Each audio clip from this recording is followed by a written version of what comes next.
Hello student, welcome back to sweet Bata 24/7। This is Anita Sharma. Student, आज के video आप सभी बच्चों के लिए बहुत स्पेशल, बहुत इंपॉर्टेंट होने वाली है, क्योंकि आज के इस वीडियो में हम कुछ ऐसे पॉइंट पर डिस्कशन करने जा रहे हैं जो ना सिर्फ आपको CUET में अच्छा स्कोर करने के लिए हेल्प करेंगे, बल्कि आपको बोर्ड एग्जाम में भी बहुत ज़्यादा हेल्प करने वाले हैं। अब वो कौन से टॉपिक्स होंगे जिस पर हमें डिस्कशन करना है, और इस डिस्कशन के बेस पर हम अपने दोनों एग्जाम में किस तरह से अच्छा स्कोर करेंगे, ये सारी चीज़ें जानेंगे आज के इस वीडियो में। तो चीज़ें जानने के लिए वीडियो को लास्ट तक जरूर देखिएगा, और अगर चैनल पर हैं तो चैनल को सब्सक्राइब जरूर कीजिएगा। ठीक है, तो जान लेते हैं ये सारे टॉपिक्स हैं कौन कौन से हैं। तो सबसे पहले हम यहाँ पर आप ही के क्वेश्चन से स्टार्ट करते हैं। अक्टूबर आ गया है, सितंबर चला गया, अक्टूबर आ गया। अक्टूबर, नवंबर, दिसंबर, जनवरी एंड फरवरी, है ना। अभी हमारे पास कितने मंथ्स है? 5 मंथ्स है। ठीक है, तो इन 5 मंथ्स के अंदर हमारी क्या स्ट्रेटेजी होनी चाहिए, क्या पूरा का पूरा एक रोड मैप होना चाहिए जिस पर चल करके हमें अपनी मंजिल मिलने वाली है। तो हम यहाँ पर आप ही के क्वेश्चन से स्टार्ट करने वाले कि मैम मुझे जो है CUET 2025 में, ठीक है, मुझे जो है वो 750 प्लस स्कोर करना है। तो इसके लिए मुझे अक्टूबर से लेकर के फरवरी तक मुझे कैसे पढ़ना है, ठीक है, क्या मेरी स्ट्रेटजी होनी चाहिए, क्या मेरा रोड मैप होना चाहिए, क्या कैसे मुझे किन चीज़ों की हेल्प से मुझे प्रिपरेशन करनी है। बहुत सारे ऐसे क्वेश्चन हैं। ठीक है, अब इसको स्कोर करने के लिए आपको उस तरह का जो एक प्रिपरेशन है, उस लेवल की तैयारी आपको करनी पड़ेगी, उस लेवल की आपको प्रिपरेशन करनी पड़ेगी। ठीक है, तो यहाँ बहुत सारे बच्चों के दिमाग में क्वेश्चन आते हैं कि इस टारगेट को अचीव करने के लिए, ठीक है, हमें क्या करना पड़ेगा। अभी तक तो हमने सिलेबस को स्टार्ट ही नहीं किया, प्रिपरेशन तो हमने स्टार्ट ही नहीं की, लेट सिलेबस हमने स्टार्ट किया है। ठीक है, उसके बाद या स्कूल में हो सकता है लेट सिलेबस स्टार्ट हो, या स्कूल में आपका सिलेबस ही अभी 50% हुआ हो, ठीक है, या फिर 50% से थोड़ा ज़्यादा हुआ हो। तो हमने अभी हमारा सिलेबस जो है वो लेट चल रहा है, पीछे चल रहा है ना। उसके बाद जो है हमारा डेली रूटीन क्या होना चाहिए। अब डेली रूटीन में आपका स्कूल भी आ गया, डेली रूटीन में आपके कोचिंग सेंटर्स भी, बहुत सारे बच्चे ऐसे होंगे जो ट्यूशन्स भी जाते होंगे, जो सेल्फ स्टडी करते हैं, जो कोचिंग्स वगैरह भी जाते हैं। तो हमारा डेली रूटीन क्या होना चाहिए। ठीक है, इसके अलावा सिलेबस कंप्लीशन कैसे होना, मतलब हम ऑन टाइम जो है सिलेबस कैसे कंप्लीट करें, सिलेबस भी कंप्लीट कर लें, इसके साथ में हमारा जो टाइम बचेगा एग्जाम जैसे जैसे पास आएंगे उसमें हम एक अच्छी तरह की रिवीजन भी लेकर जाएं। तो ये कैसे सारा हो सकता है, ठीक है, कैसे हमें टेस्ट और डेली MCQs लगाने हैं, और इसके अलावा रिवीजन कैसे करनी है, शॉर्ट नोट्स कैसे बनाने हैं, बुक्स कौन सी होने चाहिए, एटसेट्रा एटसेट्रा। ये सारे क्वेश्चंस जो है वो अभी हर स्टूडेंट के दिमाग में चल रहे होंगे जो बोर्ड एग्जाम प्लस CUET के अभी एग्जाम की प्रिपरेशन कर रहे हैं। गलत तो नहीं कह रही हूं, यही सारे क्वेश्चन होंगे। अब यहां पर हम बात करते हैं किसकी, बात करते हैं हमारे अक्टूबर से लेकर के फरवरी मंथ की। ठीक है, तो अगर मैं यहाँ पर 2 मंथ्स की बात करूं तो बच्चे ये अक्टूबर और जो नवंबर है ना, अक्टूबर एंड नवंबर जो है ये आपके फाउंडेशन मंथ्स होते हैं। ये क्या होते हैं? आपके फाउंडेशन मंथ्स होते हैं। फाउंडेशन मंथ्स का मतलब समझते हो, इसमें आपको अपने बेसिक्स क्लियर करने हैं। ठीक है, इसमें क्या करना है आपको? बेसिक्स क्लियर करने हैं। ठीक है, बेसिक्स क्लियर करोगे तभी तो जाके आगे अपनी स्ट्रेटेजी बनाओगे ना। तो जब आपका बेस ही अगर वीक होगा तो आगे आप कैसे अपनी बिल्डिंग को बिल्ड करोगे? नहीं ना। तो ये अक्टूबर और नवंबर, ठीक है, ये 2 मंथ ऐसे हैं जो कि आपको हर कंसेप्ट को बहुत अच्छे से आपको समझना है। ठीक है, उसके लिए अभी आपको देखो फेस्टिवल्स आने वाले हैं, फिर उसके बाद फंक्शंस वगैरह आ जाएंगे। तो अभी आप थोड़ा सा, मैं ये नहीं कह रही हूँ कि आप फंक्शंस अटेंड मत कीजिए, फेस्टिवल को सेलिब्रेट मत कीजिए, एंजॉय मत कीजिए, लेकिन ज़्यादा टाइम कंज्यूम मत कीजिए। अभी ज़्यादा टाइम किस पर फोकस करना है? सिर्फ उसे स्टडी पर। तो यहाँ इन 2 मंथ्स के अंदर आप अपने बेसिक्स को क्लियर कीजिए। ठीक है, तो आप क्या करोगे? कम से भी कम अगर मैं बताऊं आपको 2 से 3 घंटे आपको सेल्फ स्टडी के लिए निकालने हैं। ठीक है, अभी मैं उस पर भी बात करूंगी। ठीक है, उस पर भी बात करूंगी। अक्टूबर नवंबर बेसिक हो गए, देन उसके बाद दिसंबर और जनवरी आता है। ठीक है, उसके बाद दिसंबर और जनवरी आता है। तो ये दिसंबर और जनवरी जो है वो आपके क्या होते हैं? ये रिवीजन मंथ्स होते हैं। ठीक है, ये क्या होते हैं? ये आपके रिवीजन मंथ्स होते हैं। ठीक है, राइट, ये रिवीजन मंथ्स होते हैं। उसके बाद आपका मिड फैब की अगर मैं बात करूं तो बोर्ड एग्जाम स्टार्ट हो जाते हैं। ठीक है, तो मिड फैब के अंदर क्या हो जाएगा? मिड फैब के अंदर आपके बोर्ड एग्जाम स्टार्ट हो जाएंगे।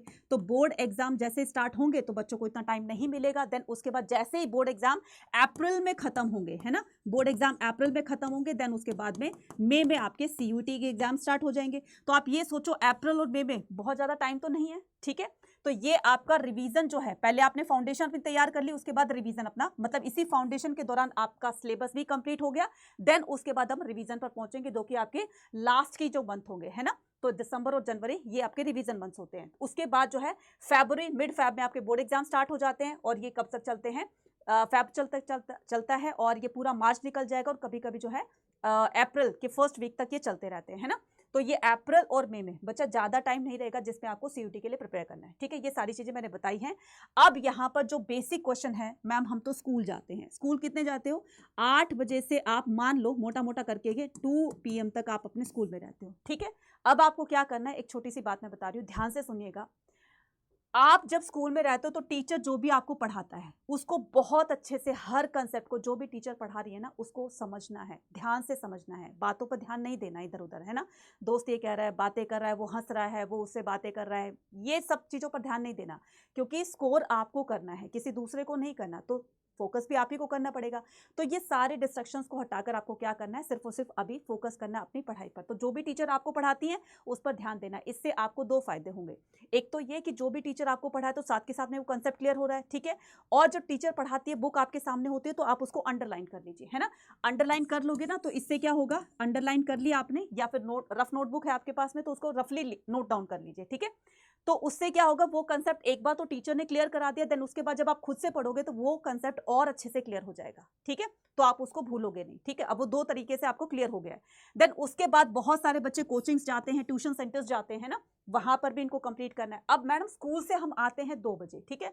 2 बजे मान लो आते हो, 2 से 3 आपने, ठीक है, लंच वंच किया, ठीक है, और फिर 1 घंटा आपने चला गया, ठीक है। 2 से 3 आपने लंच किया, थोड़ा सा रेस्ट किया, देन उसके बाद क्या होता है, फिर आप ट्यूशन जाते हो, है ना, कोचिंग सेंटर जाते हो, मान लो 5 बजे जाते हो, 6 बजे जाते हो या 4 बजे जाते हो, ठीक है। फिर भी तो हमारे पास 3 to 4 टाइम बचा ना, 1 घंटे टाइम बचा हमारे पास, ठीक है। तो इस 1 घंटे में आपको क्या करना है, जो भी आपका स्कूल जो होमवर्क मिला है, ठीक है, स्कूल में जो भी आपका होमवर्क मिला है या असाइनमेंट वगैरह मिला है ना, तो आप इसको 1 घंटे में आप पूरे कर ले। अब आप ये कहोगे कि मैडम अभी तो स्कूल से पढ़कर आए हैं, फिर से आपने पढ़ने में लगा दिया, तो बच्चा इसका एक और मैं रास्ता बताती हूँ। एक और रास्ता क्या है कि जो भी आपका स्कूल में जो भी, जैसे मान लो कि लंच टाइम होता है, ठीक है, मैं ये नहीं कह रही हूँ कि आप लंच मत कीजिए, ठीक है, लेकिन ज़्यादा टाइम वेस्ट करने के बजाय आपका जो टाइम मिला है, लंच पीरियड मिला है, मतलब आप मान लो हाफ एन आवर का ब्रेक मिला है आपको, 15 मिनट्स में लंच कर लीजिए, 15 मिनट्स में आपका थोड़ा बहुत जो भी होमवर्क मिला है, असाइनमेंट मिला है, तो आप उसको कंप्लीट करने की कोशिश कीजिए। तो कोशिश करो कि आप अपना होमवर्क स्कूल के अंदर ही निपटा लो, ठीक है।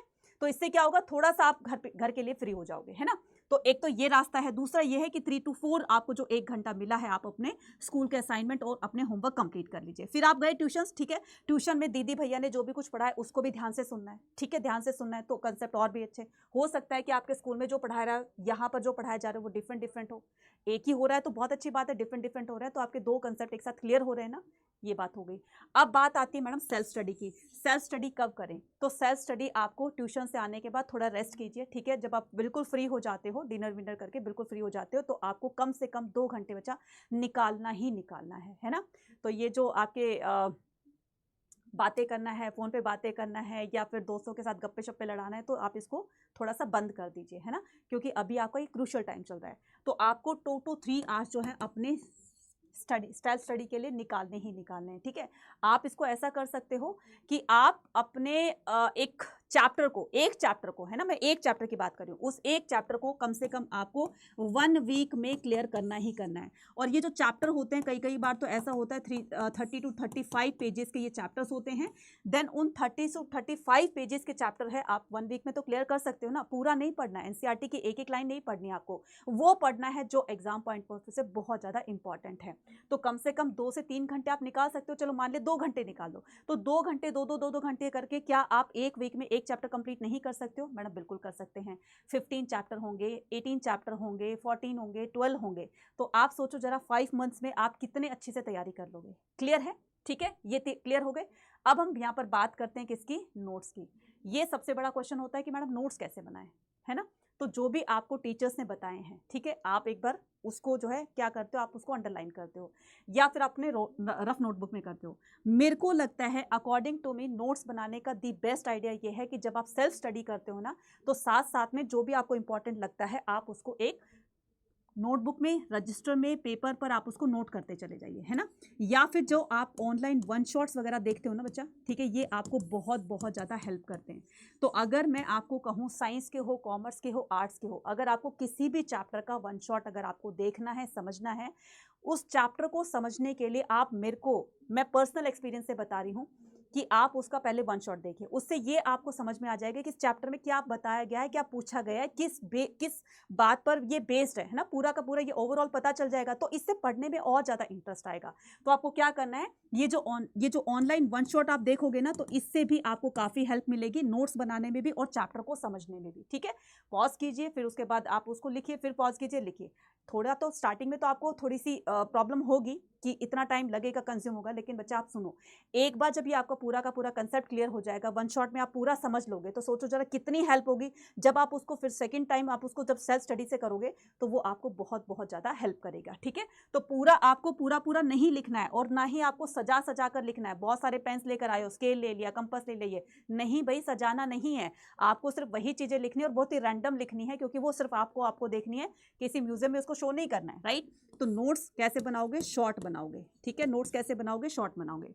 नेक्स्ट आता है हमारे पास, अब डेली प्रैक्टिस कैसे करें। ठीक है, डेली प्रैक्टिस करने के लिए आपको उस पर्टिकुलर जो भी आपने टॉपिक तैयार किया है, उससे कम से कम आप उसके 25 से 30 क्वेश्चंस जो हैं वो आप एमसीक्यूज के लगाइए। ठीक है, 25 टू 30 क्वेश्चन। ठीक है, ये जो एमसीक्यूज होते हैं, आपको पता है कि सीयूटी में आपके एमसीक्यूज ही पूछे जाते हैं, तो पर्टिकुलर चैप्टर से रिलेटेड 30 क्वेश्चंस आप जो है वो सॉल्व करके जाइए, है ना। अब उसके बाद क्या होता है कि रिवीजन और बुक्स, तो बच्चा जब भी आप ये डेली प्रैक्टिस करोगे तो इसका मतलब कहीं ना कहीं वो आपके रिवीजन ही हो रही है।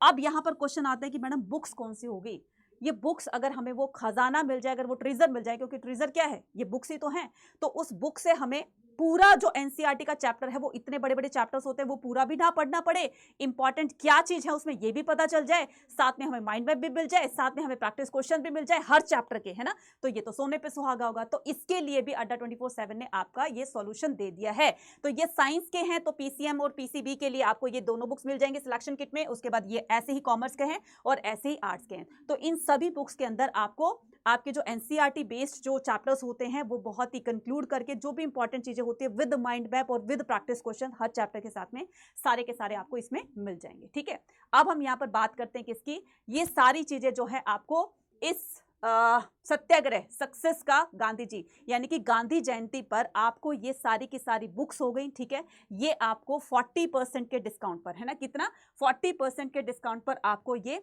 जो है वो डिस्काउंट ऑफर दिया जा रहा है। ना सिर्फ आपको बुक्स पर दिया जा रहा है, बल्कि आप हर चीज पर, चाहे आप किसी भी बुक्स को परचेज कर रहे हो, या फिर हो सकता है कि आप में से बहुत सारे बच्चे अड्डा 24/7 की ऐप से यानी कि टीचर से हमसे पढ़ रहे होंगे, है ना। तो लाइव क्लासेस जो पेड बैचेस होते हैं, उसके अंदर live classes, recorded video, study material, ये सब कुछ उनके अंदर फ्री ऑफ कॉस्ट मिलता है। तो अगर आप ये चाहते हो कि मुझे पर्टिकुलर बुक ही लेनी है, आप ये चाहते हो कि नहीं मुझे बैच के साथ में बुक में मिल जाए, मुझे ऐसा ही चाहिए, तो सभी पर जो है अभी डिस्काउंट ऑफर चल रहा है। तो इस डिस्काउंट ऑफर को अवेल करने के लिए कूपन कोड लगाएंगे Y489। अब ये आपको कूपन कोड कैसे लगाना है और किस पर लगाना है, जिससे कि आपको सारी चीजें आपको मिल जाएं, तो ये है समर्थ 5.0 बैच। ठीक है, जिसकी क्लासेस बहुत ही जल्दी स्टार्ट होने वाली है। तो अभी तक आपको इसमें एनरोल नहीं किया है तो फटाफट से जाकर एनरोल कर लीजिए, क्योंकि इस 40% के डिस्काउंट जो आप इस कूपन कोड को लगाएंगे ना बच्चे, जो आप इसमें एनरोल करोगे, तो उसमें लाइव और रिकॉर्डेड क्लासेस के साथ साथ आपको स्टडी मटेरियल भी फ्री ऑफ कॉस्ट दिया जाएगा। यानी कि जो आप बुक परचेज करने जा रहे हो, वो बुक आपको इनके साथ में फ्री ऑफ कॉस्ट मिलेगी। और ये है टीचर्स का खजाना।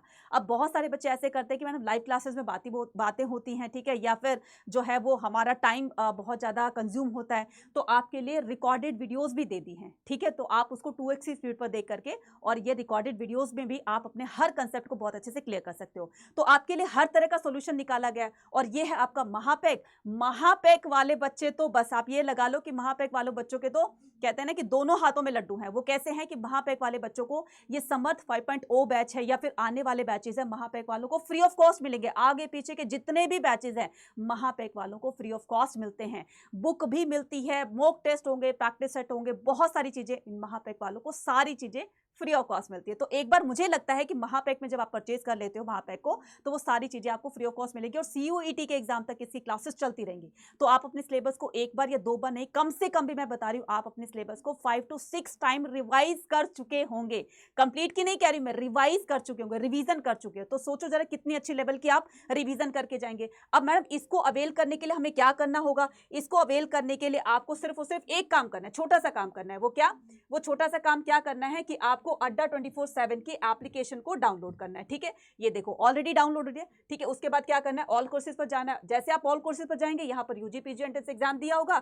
हिंदी मीडियम में अगर पढ़ना चाहते हो तो हिंदी मीडियम का भी, और यहाँ पर बाइलिंगुअल भी है, तो आप ये यूजी पर क्लिक करोगे। ये महापैक है, साइंस का समर्थ 4.0 है। ठीक है, कॉमर्स का बच्चा कॉमर्स ले सकता है, आर्ट्स का बच्चा आर्ट्स ले सकता है, जीटी लैंग्वेज का कोर्स अलग से लेना चाहते हो तो वो भी आप ले सकते हो। तो एक्सवाइजेड जो भी जिस भी स्ट्रीम का है तो आप उसको क्लिक कीजिए। फॉर एग्जांपल आप में से कोई साइंस का है, आर्ट्स का है या फिर कोई कॉमर्स का है, तो ये रहा आपका पूरा का पूरा आपकी स्ट्रीम के सारे बैचेस हैं। ठीक है, ये रहा आपका महापैक और ये रहा समर्थ 4.0 5.0। ठीक है, अब मैं दोनों को यहाँ पर बता देती हूँ क्योंकि महापैक के अंदर आपको ये सारे के सारे फ्री ऑफ कॉस्ट मिलने वाले हैं। तो ये है आपका महापैक। तो मैंने महापैक पे क्लिक किया, 40% डिस्काउंट है महापैक पर भी। ठीक है, Y489 कूपन कोड लगाएंगे, Y489 कूपन कोड लगाया। ठीक है, अप्लाई किया। अब ये देखो 40% का डिस्काउंट आपको मिल गया। ठीक है, क्लियर है। अब बहुत सारे बच्चे बोलेंगे मैडम हमें तो ये जो है हमें ये नहीं लेना है, हमें सिर्फ बुक परचेज करनी है। तो बुक के लिए क्या हो गए, बुक के लिए फिर से आपको क्या करना है, अड्डा 24/7 के एप्लीकेशन को आपने क्लिक किया, देन उसके बाद में यूजी पीजी एंट्रेंस एग्जाम पे क्लिक किया। जैसे आप यहाँ पर आओगे यूजी पे क्लिक किया। अब ये देखो, ठीक है, अब मान लो जैसे कि आपको आर्ट्स की कोई बुक लेनी है। ठीक है, ये रहा आपका ई बुक्स है और ये बुक्स हैं, टेस्ट सीरीज हैं। ठीक है, और ये ऑनलाइन लाइव क्लासेस हैं। ठीक है, अगर आपको बुक्स लेनी है तो ये देखो बच्चा, ये आगे सारी की सारी ये वोकैबुलरी है, ये आपके मॉक टेस्ट सीरीज है, ये आपकी सिलेक्शन किट है, ये है। तो अगर आप कोई भी चीज़ परचेज करना चाहते हो, फॉर एग्जांपल मुझे सिलेक्शन किट लेनी है। ठीक है, इस सिलेक्शन किट के साथ भी आप क्या लगाओगे, यहाँ पर कूपन कोड लगाओगे। बाय नाउ किया, कूपन कोड लगाया Y489 और बस आप इसमें क्या कर गए हो, आप इसमें 40% के डिस्काउंट पर आपको ये बुक भी दी जा रही है। XYZ आप कुछ भी लेते हो, test series, mock test, live session, महापैक कुछ भी लेते हो, बस इस कूपन कोड को लगाना, इसी से 40% का डिस्काउंट भी आपको मिलेगा। क्योंकि बच्चे डिस्काउंट बार बार नहीं मिलते हैं, है ना। तो ये जो गोल्डन चांस दिया जाता है ना, तो आप उसको फटाफट से ग्रैब कर लिया करो। क्योंकि फिर ये जब निकल जाएगा फिर बाद में भी तो आपको कहीं ना कहीं से तो पढ़ाई करनी होगी। जब सारी चीज़ें आपको लो प्राइस पर मिल रही है तो मुझे लगता है कि ये आपके लिए बहुत ज़्यादा बेनिफिशियल हो सकता है। ठीक है, तो वीडियो कैसी लगी कमेंट सेक्शन में लिखकर बताइएगा। और भी किसी तरह की कोई प्रॉब्लम होगी तो वो भी आप मुझे कमेंट सेक्शन में लिखकर पूछ सकते हैं। तो मिलते हैं अपनी नेक्स्ट वीडियो में। Till then take care, bye bye to all and happy Gandhi Jayanti to all of you.